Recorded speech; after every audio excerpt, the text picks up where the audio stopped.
देश यानी नववर्ष के शुरू होते ही कुछ घटनाक्रम ऐसा हुआ है जिसकी ज़रूर मैं चर्चा सबसे पहले करना चाहूँगा। और जो महत्वपूर्ण एक घटना जिसका उल्लेख मैं कर रहा हूँ 5 जनवरी का है, आज से 2 दिन पहले का, कि देश के हमारा एक लोकतांत्रिक देश है और दुनिया का सबसे बड़ा लोकतांत्रिक देश है।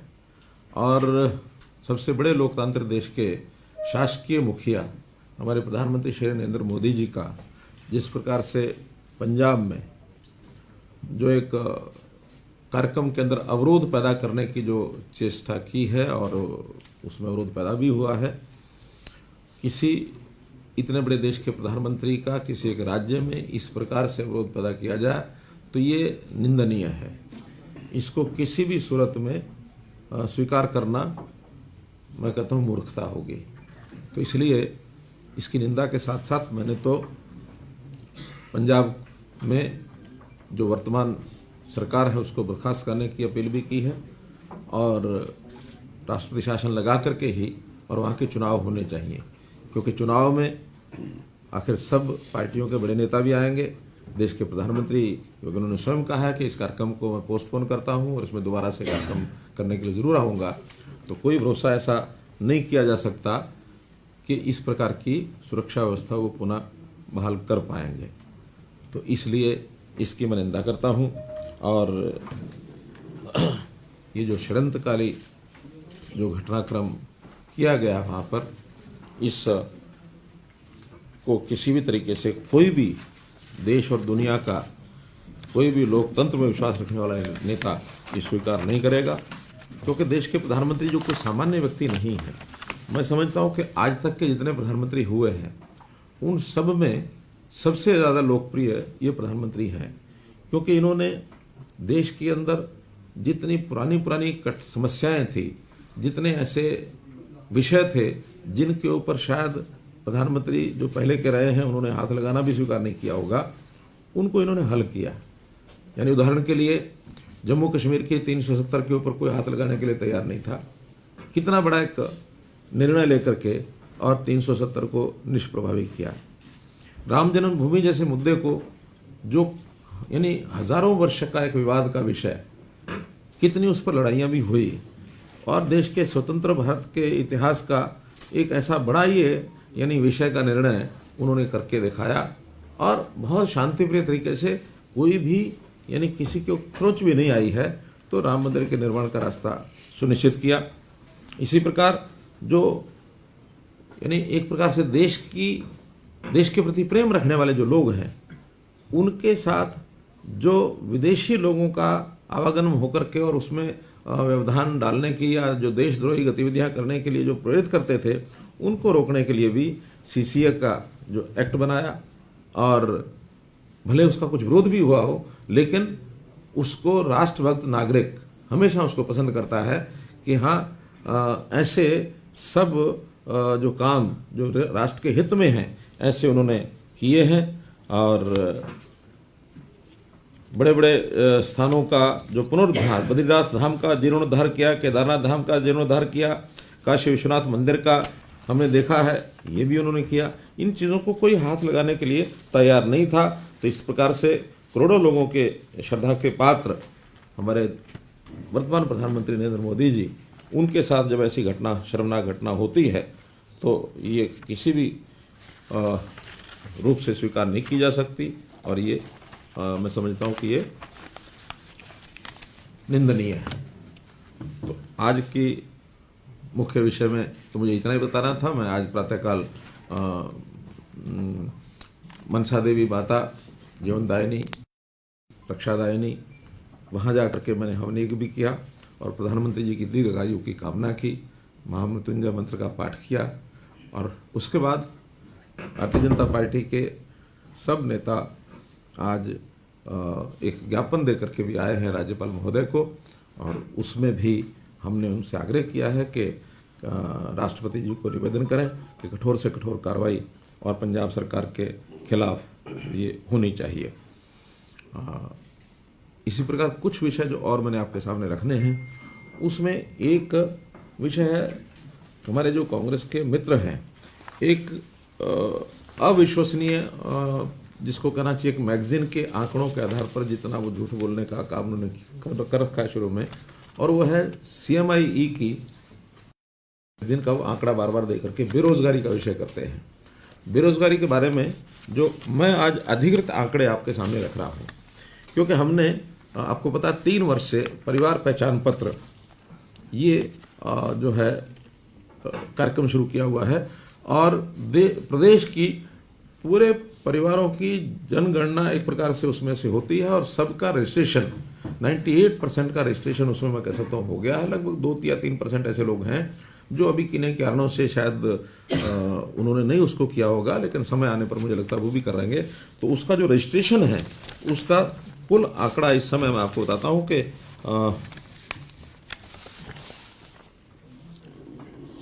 65,78,311 परिवार हैं, और 2,57,99,000 अर्थात 2,58,00,000 की जनसंख्या उसमें अंकित है।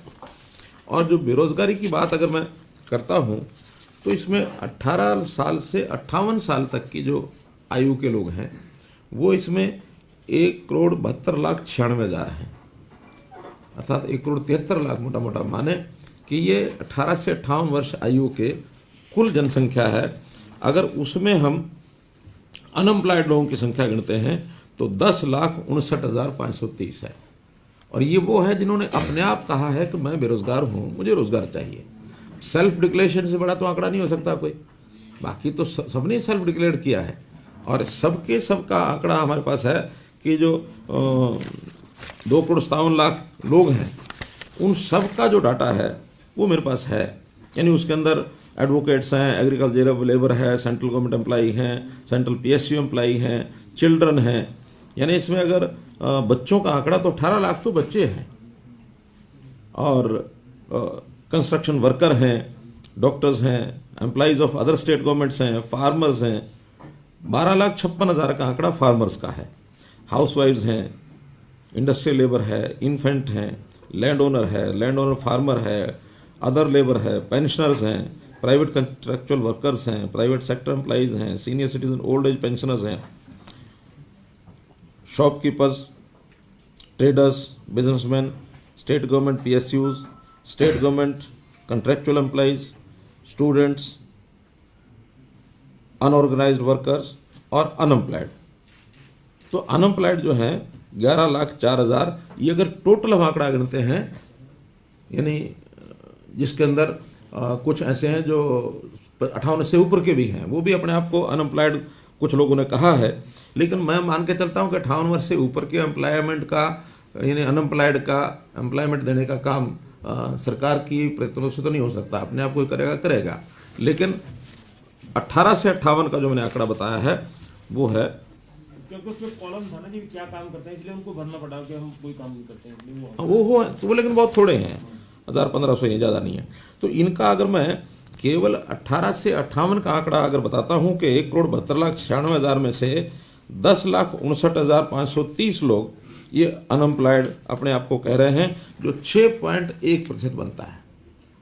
और अब अगर मैं टोटल आबादी का भी ले लूं, 0 से और 100 ईयर्स तक का भी, तो उसमें 4% बनता है, 4 पॉइंट समथिंग ये % बनता है।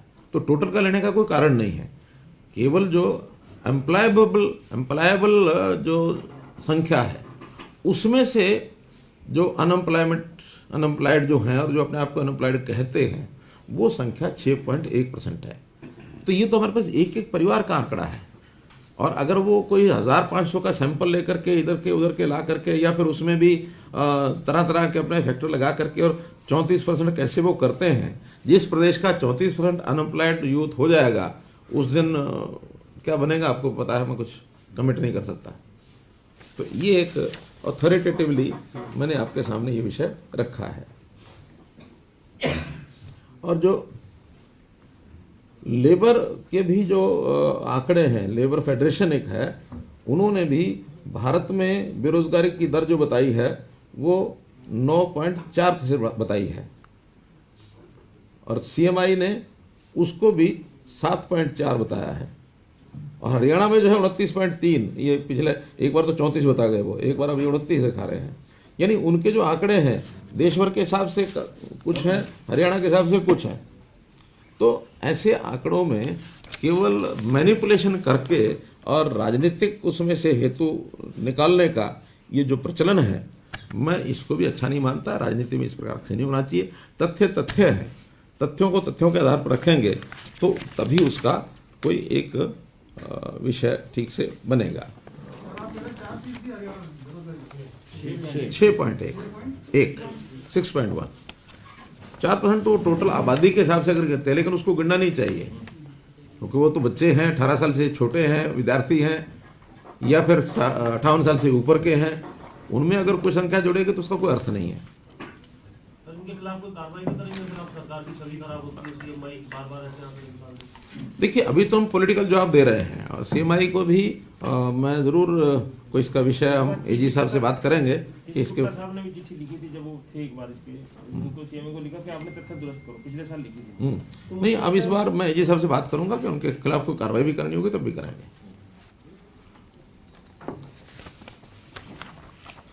ऐसे ही एक आंकड़ा और आपके सामने मैंने रखना है। अभी तक जो परिवार के अंदर दी गई दर्शाई डिक्लेयर्ड उसमें 3 फेज का हमने करा लिया है। जिन्होंने 25,000 रुपया इनकम भरी उनका भी 25 से नीचे, और फिर 50 से नीचे, फिर 75 से नीचे। अब 75 और 1 लाख के बीच का 4th फेज भी हमने उसको यानी वेरिफिकेशन के लिए भेजा है। लेकिन अभी जो दिसंबर 1 तक इनमें से जिनकी 1 लाख रुपए से कम थी, उसके बाद और भी निकले हैं, समय तक जो आंकड़ा हमारे पास था 1,48,000 परिवारों का था। क्योंकि कोई 1,48,000 ही ऐसा नहीं है, और होंगे, निश्चित रूप से होंगे, लेकिन हमने उसमें से अपना काम शुरू करने के लिए इसी आंकड़े को लेकर आगे काम बढ़ाया था 1,48,333 परिवारों को। और उसमें से 91,900 उन अंत्योदय मेलों में उपस्थित हुए आए, बाकी लोग नहीं आए, सबको बुलाया था हमने। और उसमें से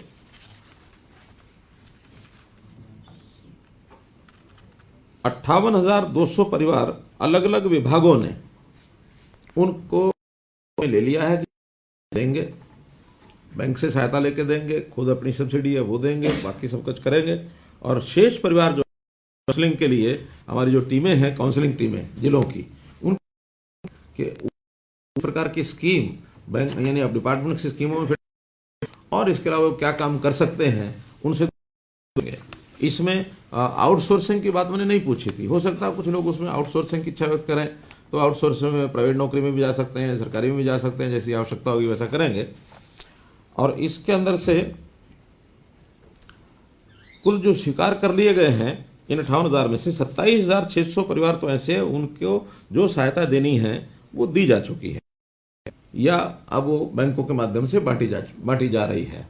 लेकिन इस क्रम को हमने कहा कि जनवरी के, वैसे तो 7 तारीख तक, आज तक उन्होंने करना था, और आज के बाद दूसरा चरण हमने उसका अंत्योदय मेले का लगाना था, लेकिन केवल कोविड के कारण से किया है। अब जैसे ही कोविड की स्थिति ठीक होती है, सेकंड फेज इसी का, उसमें जो पिछले परिवार रह गए वो भी तक 1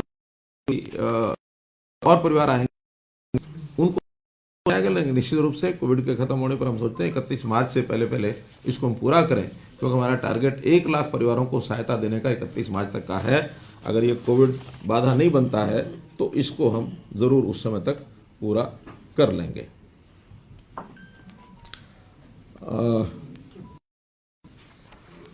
अब है विषय ओमिक्रॉन और तीसरी लहर। बहुत चिंता है क्योंकि हमारे जितने भी कार्यक्रम हैं वो इससे प्रभावित हो रहे हैं। मेरे अपने टूर प्रोग्राम मैंने बनाए थे विधानसभाओं के, वो भी एक बार विड्रा किए हैं। अब छोटी छोटी बैठकों में ही हम अपने कार्यकर्ताओं को बुलाकर, पार्टी के लोगों को बुलाकर छोटे कार्यक्रम 100 संख्या, 50 संख्या, 200 संख्या, इससे नीचे के सब कर रहे हैं, क्योंकि इतनी छूट हमने बाकी भी समाज के लोगों को दी है, तो उतना ही उसी प्रकार से हम पार्टी के कार्यक्रम कर रहे हैं। तो अभी जो तीसरी लहर, इस लहर में हम देख रहे हैं कि लगभग यानी कल ही 2,500 केसेस में आए हैं जो ठीक हो गए और नए आ गए। ऐसे नेट रिजल्ट एक्टिव केसेस अभी 8,000 हैं, और 8,000 केसेस में ओमिक्रॉन के जो कुल केसेस आए हैं वो 114 आए हैं, जिसमें से 83 ये ठीक हो चुके हैं और 31 अभी उनमें से एक्टिव हैं। तो इस प्रकार से आंकड़ा है। अभी ये फैलने की जो गति है बहुत ज़्यादा गति है। मुझे लगता है कि जितना पिछले दिन आता है अगले दिन उसका 150% ही आ जाता है, 1.5 गुना हो जाता है। तो उस गति से जैसे बढ़ रहा है, अनुमान सब ये लगा रहे हैं कि ये 25 जनवरी के आसपास ये पीक पर पहुंच सकता है। लेकिन ये सब अनुमान है, एक्चुअल में कितने आएंगे। बराबर में हमने वैक्सीनेशन की गति भी अपनी बढ़ाई है। कल 15 से 18 वर्ष के जो लोगों का आंकड़ा था एक दिन का, वो भी मेरे पास आया है, मैं आपकी जानकारी के लिए वो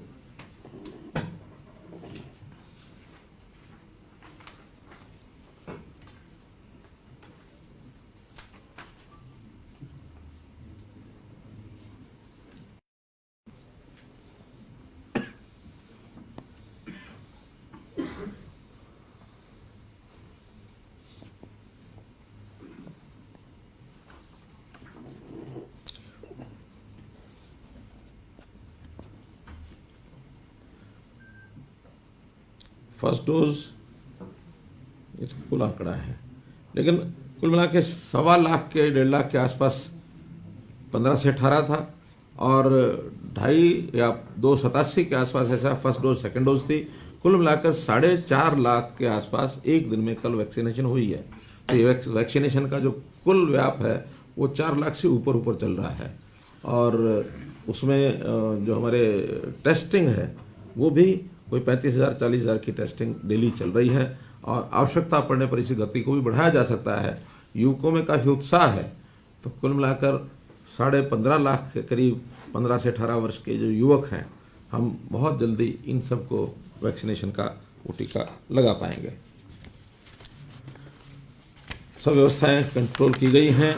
कुछ जिलों में सख्ती थोड़ा ज़्यादा बरती गई है। 11 जिलों के अंदर सायंकाल 5 बजे 6 बजे तक अब कर दिया उनका टाइम और वहाँ के जो मॉल्स हैं उनका भी यही समय रहेगा। शादियों पर या जो गैदरिंग होती है उस पर भी थोड़ा कंट्रोल किया गया है। आने वाले समय में प्रतिदिन हम इसका जो हैं और उसमें से ही इस कार्यक्रम को आगे बढ़ाते हैं। एक विषय है शिक्षा क्षेत्र का 134A का। तो हमारे शिक्षा मंत्री जी 134A का कुल 40,000 के आसपास ऐसे विद्यार्थी हैं जिन्होंने परीक्षा दी थी और उनकी अपेक्षा थी कि सब हम प्राइवेट स्कूलों में जाकर के पढ़ें। लेकिन पहली बार चूँकि हमने परिवार पहचान पत्र की इनकम वेरिफिकेशन का भी उसमें लगा दिया है, तो एक विवाद बड़ा खड़ा हुआ कि जिनकी इनकम 2 लाख रुपए से ज़्यादा है वो भी इच्छा कर रहे हैं उसमें एडमिशन प्राप्त करने की, जबकि उनको नहीं दिया जा सकता। तो उसमें जो इनकम का दायरा है उसके अंतर्गत जो आने वाले परिवार हैं उसकी सिलेक्शन करके ही हम क्लियर कर रहे हैं। डिप्टी कमिश्नर्स की 3 लोगों की टीम बना दी है, डीओ, डिप्टी कमिश्नर और एक अधिकारी ग्रेड का है। तो तीनों मिलकर के जिन बच्चों का इनकम वेरिफिकेशन का क्लियर करते हैं कि 2 लाख से नीचे परिवार की इनकम है, केवल उनको एडमिशन मिलता है। अभी तक लगभग 12,000 विद्यार्थियों को और विभिन्न स्कूलों में ये मिल चुका है। लेकिन कुछ विद्यालय ऐसे हैं जो इस बात का विरोध इस नाते से करते हैं कि उनकी फीस जो है वो कम है। तो इस फीस को भी ध्यान रखते हुए हमने आज ही विचार किया है कि हम उसकी थोड़ी फीस क्यों ना बढ़ा दे दें। अभी तक जो फीस है ग्रामीण क्षेत्र में वो 300 रुपये और 500 रुपया है, 5वीं तक की या चौथी तक की, 5वीं तक की 300 रुपये है और 6ठी 7वीं 8वीं 500 रुपया है। शहरों की 500 और 700 है, 5वीं तक 500 है और 6ठी 7वीं 8वीं 700 है। आज से हम उन सब के बच्चों की जो फीस है मासिक फीस 200 रुपया इस फीस में और जोड़ करके और सब बच्चों को प्राइवेट स्कूलों को जो फीस मिलेगी 300-500 के बजाय 500-700 मिलेगी, 500-700 के बजाय 700-900 मिलेगी। तो ऐसा 200 रुपये प्रति बच्चा अर्थात 2400 रुपया प्रति वर्ष का ऐसा इन बच्चों का उनको ज़्यादा मिलेगा। अभी एडमिशन आज चूँकि 12,000 हैं, मुझे लगता है कि और ये 8-10 हज़ार बच्चे बढ़ सकते हैं, 20,000 भी हो सकते हैं। तो 20,000 बच्चों का 2400 रुपये के हिसाब से ये लगभग 5 करोड़ रुपए का खर्चा इस साल का और बढ़ जाएगा। तो हम उसको देने के लिए तैयार हैं। और मैं अपील करूंगा कि ऐसे जो प्राइवेट स्कूल हैं, जो बच्चे उस श्रेणी में आते हैं 2 लाख रुपए से नीचे की इनकम, और उन्होंने टेस्ट जिन्होंने पास कर लिया है, वो दूसरी से लेकर के और 8वीं तक उन बच्चों को एडमिशन दें, ऐसा हमारा उनसे निवेदन है।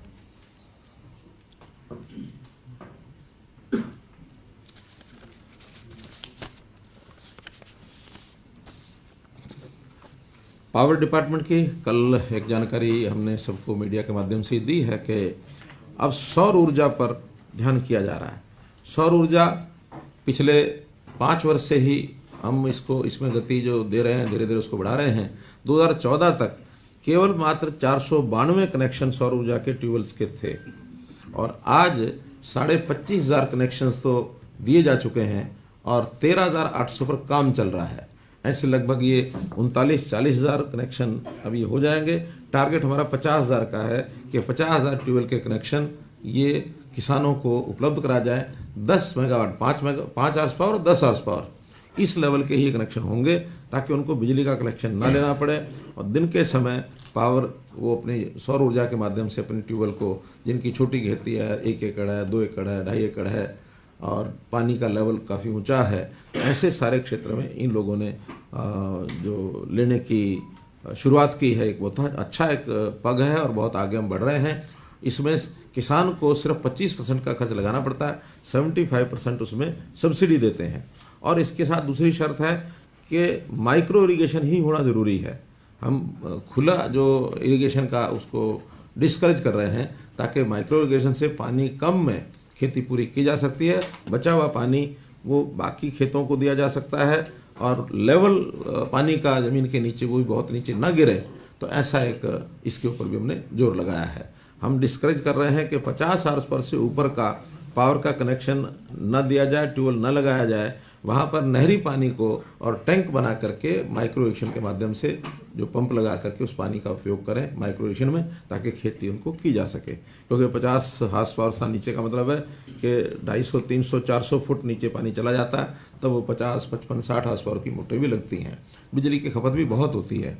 यानी एक ऐसा जो पंप है जो 50 हार्स से ऊपर है, वो सरकार को एक साल में 3.5 लाख से 4 लाख रुपया कॉस्ट करता है। तो 3.5-4 लाख में 5-7 एकड़ ज़मीन, 10 एकड़ ज़मीन उसने बो भी ली है, तो उसका फाइनेंशियल नेट आउटपुट वो माइनस में ही है। तो इसलिए उस इतने खर्चे को ना करके हम माइक्रो इरिगेशन के माध्यम से और नहरी पानी उसको वहाँ पहुँचाएंगे, चाहे वो ऊंचा क्षेत्र भी है, लिफ्ट करके पानी पहुँचाएंगे, तब भी हमको वो फाइनेंशियली वायबल पड़ता है।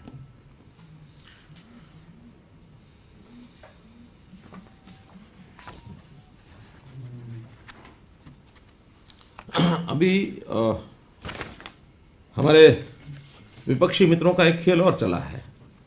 वो खेल क्या चला है कि जो आउटसोर्सिंग के लोग हैं, जिनको कोर्ट्स के निर्णयों के कारण से भी कई बार नौकरी से हाथ धोना पड़ा है, कारनामे उन्हीं के किए हुए हैं, और उन्होंने ऐसे ऐसे बीज बो रखे हैं जिसके कारण से कोर्ट में चलते चलते बहुत सी नौकरियों को स्टेक पर लग गई उनकी, और उनको बाहर निकालना पड़ा। और हमने उनको कहा कि हम इनको आउटसोर्सिंग पर नौकरी देने के लिए तैयार हैं एक सिस्टम से।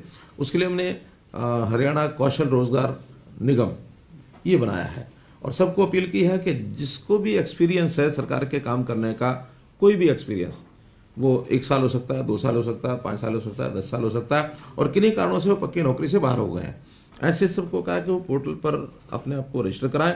और रजिस्टर कराने के बाद हमारी जो नई आवश्यकताएं हैं वो ठेकेदार के माध्यम से, कंट्रैक्टर के माध्यम से न लेकर के कौशल रोजगार निगम के माध्यम से उनको जो है काम दिया जाएगा। निश्चित रूप से उनकी जो आज वर्तमान में जो सैलरीज तय हैं हमारी कौशल रोजगार निगम के माध्यम से जो मैंने बनाई गई हैं, वो ग्रुप ए की अलग हैं, बी की अलग हैं, सी की अलग हैं, डी की अलग हैं, अलग अलग हैं, और एक्सपीरियंस के हिसाब से उनको एक लाभ दे करके उनको एडजस्ट करेंगे। उदाहरण के लिए पीटीआईज हैं। अब पीटीआईज ने लड़ते लड़ते सुप्रीम कोर्ट तक लड़ाई लड़ी, लेकिन सुप्रीम कोर्ट में भी उनको निर्णय दे दिया गया कि इनको जो है उसी लिस्ट को जो 2006 में थी या 4 में थी जब एग्जाम हुए, उसी लिस्ट का उन्हीं शर्तों पर एग्जाम लेना चाहिए। जो पास हो जाए उनको लगा लें, जो पास नहीं उनको बाहर करें। बहुत लोग पास हो गए, फिर भी कितने बचे, 800-900 कितने पीटीआईज, हाँ, तो लगभग आधे बच गए, आधे लग गए। जो आधे बचे हैं इनके लिए भी हमने एक रास्ता बनाया था कि इनको कोई ना कोई खेल सहायक के रूप में और इनको ले लिया जाए। लेकिन जैसे ही वो खेल सहायक रूप में हम लेने लगे, कोई भी उन्हीं में से कोर्ट में चला गया तो उनका के बैकडोर से एंट्री है, उस पर भी प्रतिबंध लग गया। हमने कहा ठीक है, खेल सहायक ना सही, लेकिन उनको रोजी रोटी उनकी मिल जाए तो किसी भी और काम में वो हम आउटसोर्सिंग का जो कौशल रोजगार निगम का है उसकी कंडीशनें पूरी करता होगा तो उनको ले लेंगे। इस प्रकार बहुत से ऐसे वर्ग हैं, लेकिन इन हमारे विपक्षी मित्रों ने इनको भड़काने का काम ये शुरू किया हुआ है। वो बहुत वर्ग हैं, केवल एक वर्ग ये नहीं है। और जगह जगह आपको जो समाचार मिलते हैं कि वहाँ ये धरना देगा, वहाँ वो धरना देगा, वहाँ वो धरना देगा, ऐसे ऐसे विषय हैं, उनकी बातें मान भी रहे हैं। मानने के बाद भी हमारे सामने आके कहते हैं ठीक है जी, हमने मान लिया और हम कल से काम में लग जाएंगे। वहाँ जाने के बाद कहते हैं हमारी कोऑर्डिनेशन कमेटी नहीं मानी है, इसलिए हम अपनी स्ट्राइक को जारी रखेंगे। तो इसको सरकार की कमजोरी कोई भी ना माने, हम उनके व्यवस्था को ठीक करने के लिए जो संभव वो करेंगे, जो संभव नहीं है वो करने के लिए हमारी तैयारी नहीं है बिल्कुल भी। लेकिन सब एक ही तरीके से डील होंगे ऐसा नहीं है, हर किसी के अपनी अपनी सिस्टम व्यवसाय है, तो उनके हिसाब से उनको सबको एडजस्ट करने के लिए हम तैयार हैं। लेकिन इसके लिए दबाव डालने की जो विपक्ष के उकसावे पर जो भी कोई ग्रुप करता है वो उचित नहीं है। उस दबाव में डालने की कोई जरूरत नहीं और उसमें हम आएंगे भी नहीं, क्योंकि अब कांग्रेस को मुद्दा तो कोई मिला नहीं, और जब मुद्दे नहीं मिलते हैं तो बिना किसी जिसको कहना चाहिए मुद्दों के और इन चीज़ों को उकसा करके कैसे दबाव बनाया जाए। और ये हर पॉलिटिकल पार्टी यानी विपक्ष रहने वाली कोशिश करती है, लेकिन उनको ये पता लगना चाहिए कि हम जो कुछ कर रहे हैं समाज के हित में कर रहे हैं, और समाज का जो मुख्य वर्ग है, समाज का जो मेजॉरिटी है, वो आज के हमारे काम से संतुष्ट है। ऐसा फीडबैक हमारे पास भी है। कोई बात आपकी ओर से हो तो बताइए। सीएम सर, 5 तारीख का जो इंसिडेंट हुआ पंजाब में, इसको पंजाब गवर्नमेंट की कॉन्स्पिरेसी मानेंगे या लैब्स सिक्योरिटी लैब्स मानेंगे इसको? देखिए, 2 कमेटियां बन गई हैं, एक पंजाब सरकार ने भी बनाई है और एक MHA ने, मिनिस्ट्री ऑफ होम अफेयर्स ने भी बनाई है। आज सुप्रीम कोर्ट में भी उसकी सुनवाई है। अब ये सारी चीज़ें इस लेवल पर कहना एकदम दुरुस्त नहीं होगा। ये कमेटियां जैसा ही अपनी रिपोर्ट देंगी, उस रिपोर्ट के बाद पता लग जाएगा कि वो कितना बड़ा षड्यंत्र उन्होंने किया, कितना बड़ा लैप्स है। लैप्स तो एकदम फर्स्ट इंस्टेंस पर दिखता ही है, प्राइमा फेसी दिखता ही है। आखिर जब मौसम खराब है और हेलीकॉप्टर वहाँ नहीं जा पा रहा है, और उसके बाद अल्टरनेटिव रूट, चाहे साफ मौसम भी होता है, तब भी इस प्रकार के जो रूट की अल्टरनेटिव व्यवस्था एक रखी ही जाती है, हर जगह रखी जाती है। और वो पुलिस है, फिर बाकी जो फोर्सेज हैं, उन सबको बताया जाता है, वो क्लियरेंस देते हैं। क्लियरेंस देने के बाद ही प्राइम मिनिस्टर की मूवमेंट शुरू होती है। अब उन्होंने क्लियरेंस भी दे दी है, रास्ते भी बंद हैं, आगे जो भी कुछ प्रोटेस्टर्स हैं वो गाड़ियां उठाकर खड़े हो जाते हैं। तो ये कहीं शासन की, प्रशासन की जानकारी के बिना होगा ऐसा लगता नहीं है। पंजाब के मुख्यमंत्री ने ये कहा है कि जो BSF ने 50 किलोमीटर तक की सुरक्षा कर रखी है, IB की टीम केंद्र सरकार के पास है, और तो इस हिसाब से प्रधानमंत्री को कोई वहाँ खतरा नहीं था। सर, इसी में जोड़ना चाहूंगा सर, प्रधानमंत्री कई बार हरियाणा भी आए, IB और SPG जिस तरीके से CM चन्नी कह रहे हैं कि उनके अंडर सारा प्रशासन आ जाता है, किस तरीके का स्टेट का, गवर्नमेंट का या फिर जो पुलिस है उसका रोल रहता है जब प्रधानमंत्री स्टेट के अंदर आते हैं? उसको देखिए, जितनी उनको पूर्व में जितना एग्जामिन करना होता है सब एग्जामिन किया जाता है, लेकिन वहाँ की जो पब्लिक है, पब्लिक में इस प्रकार का कोई विषय आता है तो ये जानकारियाँ वहाँ लोकल प्रशासनों को ही ज़्यादा होती हैं। वो तो रूट की, स्टेज की, जहाँ जाना होता है, एयरपोर्ट की, लैंड करने वाले हेलीपैड की, उनकी व्यवस्थाएं वो देखते हैं। लेकिन जनता में जो कुछ होता है या कोई ग्रुप इस प्रकार का होता है, और उसके अंदर भी अब जो कहा जा रहा है वो तो ये भी कहा जा रहा है कि पुलिस की ओर से भी उकसाया गया है उनके प्रोटेस्टर्स को, उनकी देख रेख अगर वो आते हैं वहाँ तो ये इसमें कहीं ना कहीं वो आती है। सीएम साहब ये भी कह रहे हैं कि पंजाब के मुख्यमंत्री यहाँ तक कह रहे हैं कि प्रधानमंत्री के ऊपर ही वो आरोप लगा रहे हैं कि वो राजनीति कर रहे हैं। मैं कहता हूँ आरोप लगाना बड़ा आसान है, लेकिन दूध का दूध पानी का पानी हो जाता है। आज जब सबने अपने अपनी इंक्वायरी के हिसाब से जब आएगा तो हरियाणा से पंजाब सरकार की भी तो इंक्वायरी होनी है ना, उन्होंने भी तो अपनी इंक्वायरी बैठाई है, देख लेते हैं। सुप्रीम कोर्ट तो किसी का नहीं है, सुप्रीम कोर्ट आज सुनवाई करेगा, वो देखेंगे। तो इसलिए कुछ बातें इस समय किसी बात को कंक्रीट तरीके से कहना ये उचित नहीं है, लेकिन लॉ एंड ऑर्डर की स्थिति ये स्टेट गवर्नमेंट का काम होता है। मुख्यमंत्री जी, आपने राज्यपाल को ज्ञापन दिया है। सीएम साहब किसी को ज्ञापन देंगे या राष्ट्रपति से मिलेंगे, कुछ ऐसा आगे सोच रहे हैं? आज हम गवर्नर साहब को ज्ञापन देकर के आए, गवर्नर साहब को ज्ञापन देकर के आए हैं। कल प्रधानमंत्री जी स्वयं भी राष्ट्रपति को मिले हैं। बाकी जैसा केंद्रीय हमारे पार्टी की यूनिट है, जो निर्णय करेगी उस हिसाब से हम करेंगे। सीएम साहब, जहाँ पे काफिला रुका था वो पाकिस्तान बॉर्डर के काफी नजदीक है और वहाँ पर जो आतंकवादी गतिविधियां पहले भी रही हैं, 2015 में भी वहाँ पे इस तरह का कुछ हुआ था। तो दूसरा, सीएम चन्नी यदि इस तरह की स्टेटमेंट देते हैं कि मैं प्रदर्शनकारियों पे गोली नहीं चला सकता था, लाठी नहीं चला सकता था, इस स्टेटमेंट को कितना गंभीर आप मानते हैं? क्या गंभीरता से दी हुई स्टेटमेंट थी या फिर पूरे मामले को गंभीरता से नहीं लिया पंजाब सरकार? देखिए, प्राइम मिनिस्टर की सिक्योरिटी एक अलग विषय है। अगर वो अपनी उनकी सिक्योरिटी होती, उनके किसी मंत्री की होती, किसी एमएलए की होती, वहाँ के किसी विपक्ष के नेता की होती, किसी सामान्य आदमी की होती, मैं समझ सकता हूँ कि उस कॉस्ट पर वो एक उस सीमा से आगे नहीं जा सकते थे। लेकिन जहाँ प्राइम मिनिस्टर का विजिट होगा, हर दृष्टि से उनको ये विषय कोई भी किसी सीमा तक जाना भी चाहिए। और मैं कहता हूँ अगर नहीं था तो प्राइम मिनिस्टर का कोई एक दिन में अचानक दौरा नहीं बना। प्राइम मिनिस्टर का दौरा तो बहुत पहले बन जाता है। ये विषय उस समय उनको उठा करके प्राइम मिनिस्टर से बात करनी चाहिए थी कि मैं नहीं कंट्रोल कर सकता अपनी जनता को। तो जनता को कंट्रोल करना, लॉ एंड ऑर्डर की स्थिति यानी उसको बना के रखना, ये उन्हीं का काम है। इसलिए प्राइम मिनिस्टर की सिक्योरिटी अलग विषय है, सामान्य किसी व्यक्ति की सिक्योरिटी का अलग विषय होता है। वो 130 करोड़ जनता के यानी लीडर हैं, उनका नेतृत्व कर रहे हैं। वो खाली एक नरेंद्र मोदी व्यक्ति नहीं है, वो देश के प्रधानमंत्री हैं। आज अगर विपक्ष का कोई नेता पहुंच जाए तो वो कह सकते हैं कि हाँ भी उनकी सिक्योरिटी में उस प्रकार का हमने इंतजाम भी नहीं किए थे। लेकिन prime minister is prime minister. आपने जो राज्यपाल को ज्ञापन दिया है उसमें लिखा है कांग्रेस के गुंडे, राज्यपाल को जो ज्ञापन दिया, तो हम इस बिना पे पहुंच गए हैं या हमारा ये मानना है बीजेपी हरियाणा का, जिसमें क्योंकि आपने भी राज्यपाल से मिले कि ये कांग्रेस के गुंडे थे जिन्होंने, मेरा कहना है कि जिन्होंने इस प्रकार की घटनाक्रम किया है वो कांग्रेस के हैं नहीं है, सारा रिपोर्ट में सामने आ जाएगा। लेकिन उकसाने वाले, आखिर उनके कारकों का विरोध आज तक क्यों नहीं हुआ? सीएम पंजाब जगह जगह घूम रहे हैं, आ रहे हैं, जा रहे हैं। अगर ये प्रोटेस्टर हर किसी का विरोध करना तो उनका क्यों नहीं हुआ आज तक? केवल बीजेपी के नेताओं का या देश के प्रधानमंत्री का होता है तो इसके पीछे की मंशाएं तो साफ है। पंजाब पुलिस सर, के कुछ पंजाब के अधिकारियों मुख्यमंत्री के कह रहे हैं कि मेमो कोई लीक हुए हैं लापरवाही सर। नहीं हुई है, कोई चूक नहीं हुई है पंजाब पुलिस की तरफ से।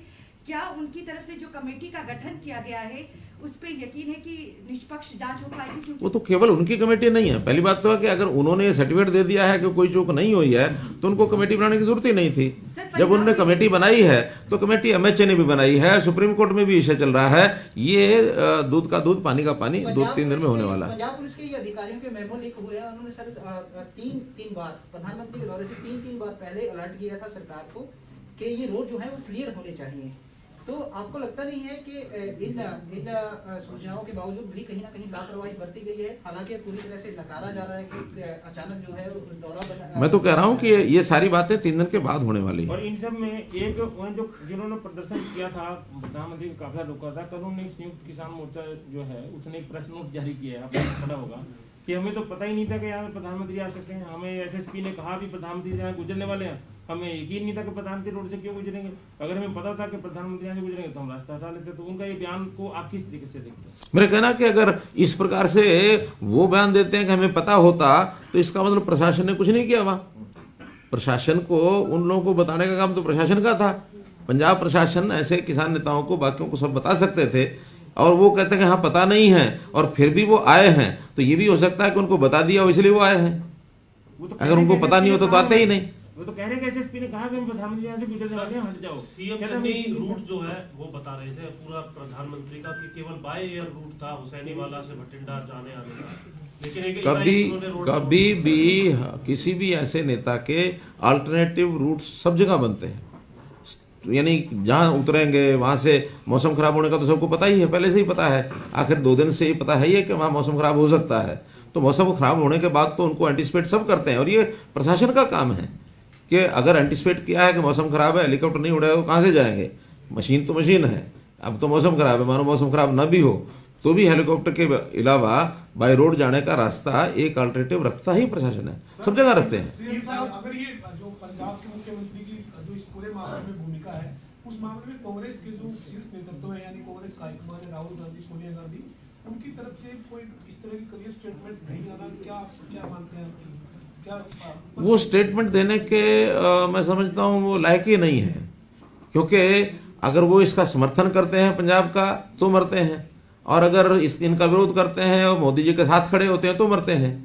वो तो बीच में फंसे हुए हैं। लेकिन फिर भी कई कांग्रेस के नेताओं ने कहा है कि भी हाँ ये चूक है और ये भयंकर चूक है, तो ये सरकार के उसके ऊपर ठीक नहीं है। एग्जैक्ट शब्द क्या है मुझे मालूम नहीं, लेकिन कई कांग्रेस के नेताओं ने भी कंडम किया है इसको। 5 जनवरी को क्या आप भी आने वाले थे और क्या भविष्य में कोई कार्यक्रम है? नहीं, 5 को मेरा कार्यक्रम यहीं से ऑनलाइन जुड़ने का था, बल्कि हम लोग सारा वो दृश्य देख रहे थे कि जैसे सभी मुख्यमंत्री, इवन चन्नी खुद भी ऑनलाइन ही उस कार्यक्रम में भाषण देने वाले थे, लेकिन हम देख रहे थे कि वो बैठे बैठे उठ करके जा रहे हैं, आ रहे हैं, जा रहे हैं, आ रहे हैं। कोई ना कोई उनके वहाँ लेवल के ऊपर कहीं कोई इस प्रकार का सेंसिटाइजेशन कोई ना कोई ऐसा मुझे लगता बना हुआ था, जिसके कारण से उनको परेशानी कोई हो रही थी। अब वो उसको सपोर्ट कर रहे थे या कुछ ठीक करने की कोशिश कर रहे थे, लेकिन वो अनईजी थे, और अनईजीनेस में कुछ भी अंदाजा लगाया जा सकता है। सर, पंजाब डीजीपी और मुख्य सचिव भी प्रोटोकॉल के तहत रिसीव करने नहीं गए प्रधानमंत्री को, तो कैसे देखते हैं आप इस पूरी घटनाक्रम को? नहीं, उनको जाना ही चाहिए। आखिर जो प्रोटोकॉल होता है, प्रोटोकॉल के हिसाब से जाना ही होता है। जहाँ कहीं एक प्रोटोकॉल बना हुआ है कि उसमें, अब उन्होंने कहा कि मुझे कोविड था इसलिए मैं नहीं गया। अब ये तो कोविड था कि नहीं था, ये तो प्रमाण की बात होगी, प्रमाण मिल जाएगा। लेकिन विषय उतना बड़ा वो नहीं है।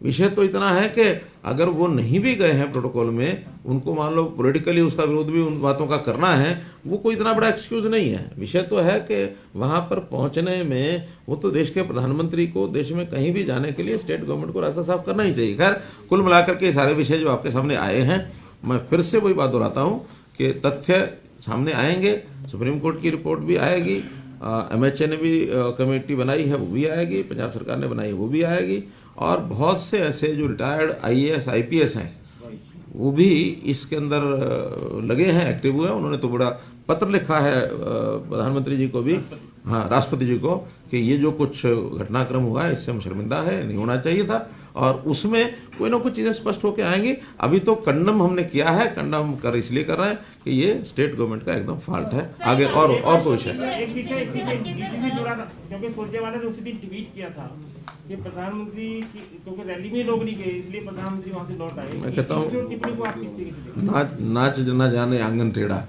इस प्रकार की बातें सब करेंगे। बीते दिनों जो डाडम में हादसा हुआ उसे लेकर एक FIR भी जो वहाँ दर्ज हुई थी, और उसके बाद जो कंपनसेशन था वो कहीं ना कहीं रिपीट में हो गया। कंपनसेशन जो ठेकेदार और वो थे उनकी तरफ से कॉम्प्रोमाइज जो लोग जिनकी मौत हुई उन्हें दे दिया गया। सरकार अपनी तरफ से इस पूरे मामले में क्या करेगी, क्योंकि कई सारी वहाँ पे जो रिपोर्ट्स आई है उसमें आई कि जो सेफ्टी मेजर्स वहाँ होने चाहिए थे वो नहीं पाए गए, जो अथॉरिटीज ने वहाँ देखा है। देखिए, उसके लिए कमेटी बना दी गई है, डिपार्टमेंट ने भी बनाई है, और जो सेंट्रल माइंस का जो हमारे इसमें एनवायरमेंटल जो कुछ देखते हैं, जो एनवायरमेंटल क्लियरेंस देते हैं, उनको भी कुछ गाइडेंस देते हैं कि माइनिंग किस प्रकार से होनी चाहिए। उन्होंने अपनी कमेटी बनाई है। जो दोषी होगा उसको बख्शा नहीं जाएगा, चाहे उसमें कोई कंट्रैक्टर है, चाहे उसमें जो ऑक्शनर है, जिसने ऑक्शन पर लिया हुआ ठेकेदार वो है, या कोई काम करने वाले जो और लोग हैं, जो भी उसके अंदर चीज़ें सामने आ रही हैं, क्योंकि उसकी जो जिस प्रकार से कटाई होनी चाहिए पहाड़ की, उसमें कहीं ना कहीं लैप्स पाया गया है, और जो लैप्स पाया गया है तो जिन्होंने उसको समय समय पर देखना था, चेक करना था, उनको भी उसके अंदर जिम्मेदार ठहराया जाएगा। तो इसकी जो जिम्मेदारी है FIR हो चुकी है। अब जैसे ही उसका कोई पता लगता है उनको सख्त सजा दी जाएगी। चन्नी कह रहे हैं कि पंजाब को हो गया विषय। की कोशिश है। मैं क्या कह रहा दूसरी बात, मैंने बोला कि वहाँ मैं क्या कह रहा हूँ, इसको पॉलिटिकल बातों को, किसी के ऊपर भी कोई एक्शन नहीं लूंगा। पॉलिटिकल बातों को आप इधर से उधर कहीं ले जाए, मैंने सारी बातों का जवाब दे दिया। हमें वो एक्शन लेते हैं कि नहीं लेते हैं, ये उनका काम है। आज जनता के सामने सच आना चाहिए, हमारा इतना ही काम है। सर, एक सवाल है, आपकी जल प्रबंधन की जो महत्वाकांक्षी योजना है, बीजेपी सरकार ने कई बार कोशिश करी और आदबदरी में सिस्टम बनाने के लिए किया। अभी ये जानकारी मिल रही है कि शायद आपका कोई MOU होने जा रहा है हिमाचल सरकार के साथ। वो क्या है पूरी जानकारी, कब होने जा रहा है और उसका बेसिक लाभ होगा कैसे, क्या? देखिए, आदि बद्री वहाँ जो सरस्वती का उद्गम स्थान है, वहाँ कई प्राकृतिक ऐसी छोटी छोटी नदियाँ हैं, वो हिमाचल से निकल करके आगे हरियाणा की ज़मीन पर आती हैं, और उन सब के पानी का इकट्ठा करके और वहाँ एक डैम बनाया जाए और उस डैम के माध्यम से एक रेगुलेट किया जाए सरस्वती नदी के पानी को। अब पानी की मात्रा कितनी होगी उस पर निर्भर करता है, लेकिन एक MOU हमारा हिमाचल सरकार से होने वाला है और टेंटेटिव डेट उसकी 21 जनवरी है और उस दिन टेंटेटिव है, फाइनल एक आध दिन में हो जाएगा। तो 21 तारीख को MOU हम करेंगे और MOU होने के बाद फिर उस पर विधिवत लगभग 850 करोड़ रुपए की लागत से और वहाँ वो सारे डैम का प्रपोजल है बनाया जाने का, सेंट्रल गवर्नमेंट उसमें सहायता करेगी और उसका डैम पानी एक प्रकार से तीर्थ, पवित्र तीर्थ के नाते से जो सरस्वती नदी और आगे जो तीर्थ पेहवा और उससे आगे जो बढ़ने वाले उनको तो लाभ होगा ही होगा, और सिंचाई के लिए भी बीच बीच में जहाँ उसकी आवश्यकता होगी उस पानी का उपयोग करें। प्रदेश के अंदर आगामी 14 जनवरी को जो है डॉक्टर्स जो है वो हड़ताल पे जाने वाले। उन्होंने साफ तौर पर कहा कि उनकी जो मांगे थी उनको नहीं मांगी है प्रदेश सरकार। उनका कहना है कि हम इमरजेंसी और पोस्टमार्टम की सेवाएं और OPD को बंद करेंगे। एक तरफ कोरोना जो है बड़ी तेजी से हम पे पैर पसारा, तो किस तरीके से उनसे डील किया जाएगा, क्या कुछ रहेगा? उनके साथ हमारे हेल्थ मिनिस्टर साहब की मीटिंग हो चुकी है और मुझे लगता है उसमें से रास्ता निकालने के लिए कुछ ऑफर उन्होंने दे दी है और निकल आएगा रास्ता, कोई कठिनाई नहीं है। डॉक्टर्स को एक सेवा भावी एक स्वभाव होने के कारण से मुझे पूरा विश्वास है कि इस प्रकार का काम वो नहीं करेंगे, क्योंकि कोविड एक चैलेंज है हमारे लिए, राष्ट्रीय आपत्ति है, एक वो आपदा है। तो इस राष्ट्रीय आपदा में मुझे नहीं लगता कि डॉक्टर्स ये काम करेंगे। फिर भी उनकी जो मांगे हैं, डिमांड्स हैं, उसके ऊपर सहानुभूति विचार करके उसमें रास्ता निकालेंगे। सीएम साहब, ये जो 134 का मामला है, ये हर साल विवाद होता है, इसका स्थायी हल क्यों नहीं निकलता? स्थायी हल निकालने के लिए हम कुछ योजनाएं बना रहे हैं और उसमें शिक्षा क्षेत्र, खास करके 8वीं तक की शिक्षा के जो हमारे स्कूल हैं उनका लेवल अच्छा बने, उनके प्रति आकर्षण बढ़े। तो एक तो इसमें हम सरस्वती संस्कृति मॉडल स्कूल, इनकी योजना हमने बनाई है। 138 संस्कृति मॉडल स्कूल इस बार खुल चुके हैं। अगले साल 500 संस्कृति मॉडल स्कूल ये खुलेंगे। उसमें फीस भी होगी, उसमें अध्यापकों का कैडर भी अलग होगा और उसमें जो विज्ञान की पढ़ाई है, मैथमेटिक्स की पढ़ाई है, इसको इंग्लिश मीडियम में कराया जाएगा ताकि माँ बाप को, पेरेंट्स को लगे कि हाँ हमें कम्पीट करना है आगे चल करके। तो और वो सारे CBSE के साथ एफिलिएटेड होंगे।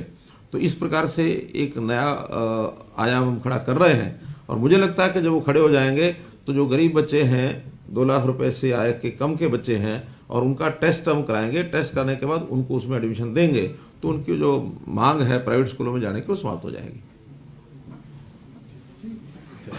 धन्यवाद।